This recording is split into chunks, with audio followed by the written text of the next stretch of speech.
बिहार विधानसभा चुनाव 2025 के नतीजों के बाद राष्ट्रीय जनतांत्रिक गठबंधन एनडीए की शानदार जीत ने राज्य की राजनीति में नया दौर शुरू कर दिया है। मुख्यमंत्री नीतीश कुमार 17 नवंबर को राज्यपाल को अपना इस्तीफा सौंपने वाले हैं, जिसके बाद एनडीए की नई सरकार शपथ लेगी। जेडीयू के राष्ट्रीय अध्यक्ष नीतीश ने 17 नवंबर को विधायी दल की बैठक बुलाई है, जहां सरकार गठन पर अंतिम मुहर लगेगी। भाजपा और जेडीयू के बीच सीट बंटवारे पर सहमति बन चुकी है, जिसमें भाजपा को 130 से अधिक सीटें मिलने की संभावना है। विपक्षी महागठबंधन आरजेडी कांग्रेस की करारी हार के बाद तेजस्वी यादव ने चुनाव आयोग पर अनियमितताओं का आरोप लगाया है। ये जीत नीतीश के 20 वर्षों के सियासी साख को मजबूत करती है, लेकिन विपक्ष का दावा है कि वोटर लिस्ट में फर्जीवाड़ा हुआ है।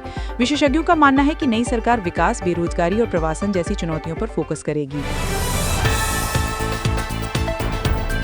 दिल्ली के लाल किले के पास 10 नवंबर को हुए धमाके की जांच में राष्ट्रीय जांच एजेंसी एनआईए को बड़ी सफलता मिली है। एजेंसी ने धमाके में इस्तेमाल हुई हुंडई i20 कार के मालिक सलमान को गिरफ्तार किया, जो आतंकी मोहम्मद उमार नबी का करीबी बताया जा रहा है। नबी ने 9-10 नवंबर की रात दिल्ली घूमते हुए साजिश रची थी। जांच में पता चला कि कार को आईईडी के रूप में इस्तेमाल किया गया, जिसमें 360 किलोग्राम अमोनियम नाइट्रेट और असॉल्ट राइफल बरामद हुई। एनआईए का दावा है कि ये अंतर्राष्ट्रीय आतंकी मॉड्यूल से जुड़ा है, जिसमें जम्मू कश्मीर और हरियाणा के लिंक हैं। धमाके में 13 लोगों की मौत और कई घायल हुए। गृह मंत्रालय ने पूरे एनसीआर में सतर्कता बढ़ा दी है, जबकि सुप्रीम कोर्ट ने तेज जांच के आदेश दिए हैं। ये घटना दिल्ली की सुरक्षा व्यवस्था पर सवाल खड़े कर रही है। भारतीय वायुसेना आईएफ ने फ्रांसीसी वायु अंतरिक्ष सेना के साथ 8वें द्विपक्षीय अभ्यास गरुड़ 25 का आगाज किया।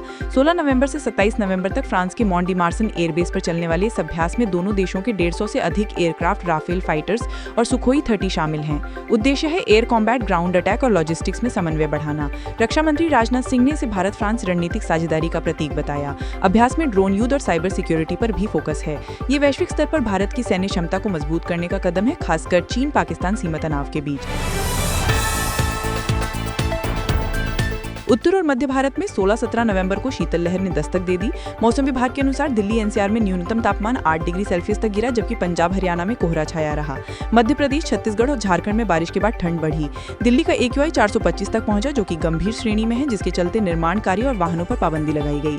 Commission for air quality management ने ग्रैप 4 लागू किया। विशेषज्ञों का मानना है कि पश्चिमी विक्षोभ के कारण ये ठंड नवंबर के रिकॉर्ड तोड़ सकती है। लाखों प्रवासी मजदूर प्रभावित हो रहे हैं, जबकि बिजली की मांग 20% बढ़ गई है। बिहार चुनाव 2025 में एनडीए की 200 से अधिक सीटों पर जीत ने भाजपा को उत्साह से भर दिया। 16 नवंबर को पटना सहित सभी जिला मुख्यालय पर जश्न मनाया गया। अमित शाह ने इसे लोकतंत्र की जीत बताया।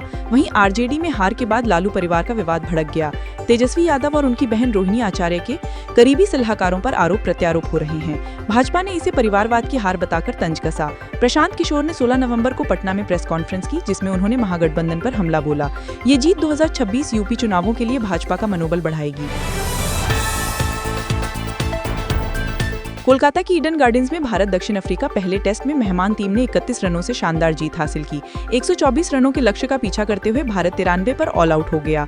कप्तान शुभमन गिल की गर्दन की चोट के कारण अनुपस्थिति ने टीम को प्रभावित किया। दक्षिण अफ्रीका के कप्तान तेम्बा बाबूमा की 10वीं जीत में कगिसो रबाडा ने 5 विकेट लिए।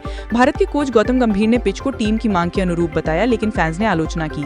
ये ईडन गार्डन्स में भारत की 13 साल बाद हार है। दूसरा टेस्ट 21 नवंबर से पुणे में होगा। हैदराबाद में 16 नवंबर को रामोजी एक्सीलेंस अवार्ड्स 2025 का भव्य उद्घाटन हुआ। आंध्र प्रदेश के पूर्व चीफ मिनिस्टर चंद्रबाबू नायडू, उपराष्ट्रपति सीपी राधाकृष्णन और तेलंगाना सीएम रेवंत रेड्डी समारोह में शामिल हुए। ये अवार्ड रामोजी राव की स्मृति में स्थापित हैं, जो मीडिया और सिनेमा में योगदान के लिए दिए जाते हैं। समारोह में 50 से अधिक पुरस्कार वितरित किए गए, जिसमें पत्रकारिता और फिल्मों को सम्मानित किया गया। नायडू ने भाषण में डिजिटल मीडिया की भूमिका पर जोर दिया। ये इवेंट्स दक्षिण भारत के सांस्कृतिक जगत को मजबूत करने का माध्यम बनेगा। Indian council of medical research की एक स्टडी ने गर्भावस्था की शुरुआत को समझने में क्रांतिकारी खोज की। वैज्ञानिकों ने एक जेनेटिक स्विच की पहचान की, जो भ्रूण को गर्भाशय की दीवार में प्रत्यारोपित होने देता है।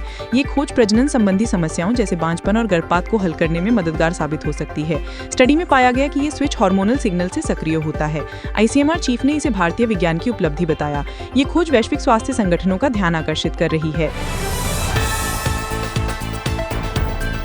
15 नवंबर को मार्गशीर्ष कृष्ण पक्ष की उत्पन्ना एकादशी मनाई गई, जिसका पारण 16 नवंबर को दोपहर 1:10 से 3:18 तक किया गया। हिंदू पंचांग के अनुसार ये व्रत भगवान विष्णु को समर्पित है, जो पापों से मुक्ति दिलाता है। देश भर के मंदिरों में लाखों भक्तों ने उपवास रखा और रात्रि जागरण किया। हरिवासर समाप्ति सुबह 9:09 पर हुई। ज्योतिषियों ने बताया कि इस व्रत से आर्थिक समृद्धि मिलती है। दिल्ली के बिरला मंदिर और तिरुपति बालाजी में भारी भीड़ उमड़ी।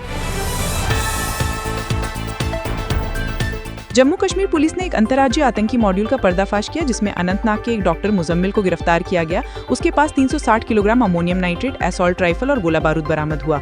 मुजम्मिल कथित तौर पर जिहादी प्रचार करता था। ये गिरफ्तारी दिल्ली ब्लास्ट से जुड़ी जांच का हिस्सा है।